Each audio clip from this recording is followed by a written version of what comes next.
Un numéro spécial consacré au curé d'Ars, au saint curé d'Ars, Saint Jean-Marie Vianney. Voilà ce que vous propose France Catholique à l'occasion des 100 ans de sa canonisation.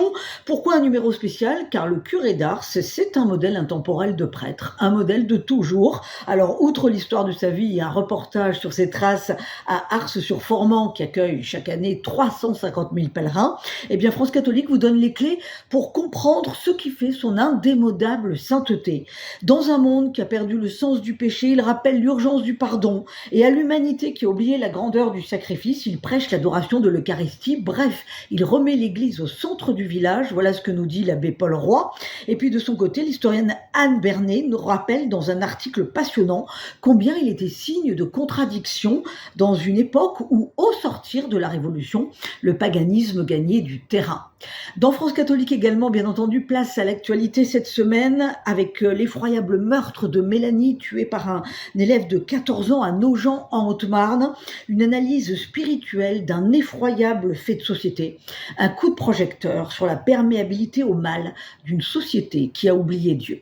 France Catholique sur abonnement et sur france-catholique.fr. Bonjour, à la une de Réforme cette semaine, la guerre Israël-Iran. Difficile de passer à côté, bien sûr. Alors nous avons essayé de comprendre les tenants et les aboutissants de ce conflit avec la spécialiste du Moyen-Orient Agnès Levallois. Et puis nous donnons aussi la parole à des voix protestantes au Proche-Orient, et notamment celle du pasteur Munter Isaac, pasteur à Ramallah, qui a dit dans sa prédication de dimanche dernier: voilà ce qui arrive dans un monde où personne ne juge les criminels de guerre. Et puis il dit aussi se réfugier en Dieu, puisque le dernier mot appartient toujours à Dieu. Et puis en complément, on pourra lire aussi dans la série Penser la guerre la position du théologien Henri Motu, qui explique qu'être passé d'un pacifisme de principe à un pacifisme différencié aujourd'hui. À découvrir dans Réforme cette semaine, ainsi que les rubriques habituelles du journal Réforme sur abonnement ou sur réforme.net. Bonne semaine. Bonjour à tous. Cette semaine, l'hebdomadaire La Vie consacre sa une à la question de l'inceste. Le travail de la Ciivise, la commission indépendante sur l'inceste et les violences sexuelles faites aux enfants, a révélé l'ampleur des abus sexuels commis en France sur des mineurs. Dans son rapport publié en novembre 2023, cette commission soulignait combien ce crime est un crime à nul autre pareil.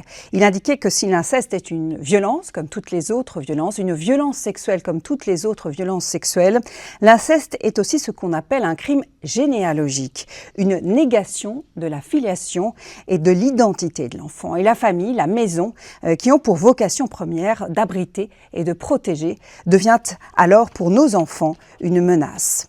Voilà pourquoi l'inceste est un crime particulièrement odieux, parce que dénoncer son agresseur fait la plupart du temps exploser les familles et fait souvent de la victime un paria, parce qu'être entendu, être cru est un chemin de croix pour la plupart des victimes, comme témoignent celles que nous avons pu auditionner pour ce dossier. Pourquoi ce tabou en est-il un encore aujourd'hui? Qu'est-ce qui peut aider les victimes à prendre la parole? Comment les aider en général? Autant de questions auxquelles nous tentons d'apporter des réponses dans ce dossier à retrouver comme chaque semaine en kiosque sur notre site internet et notre application mobile. Bonne semaine à tous.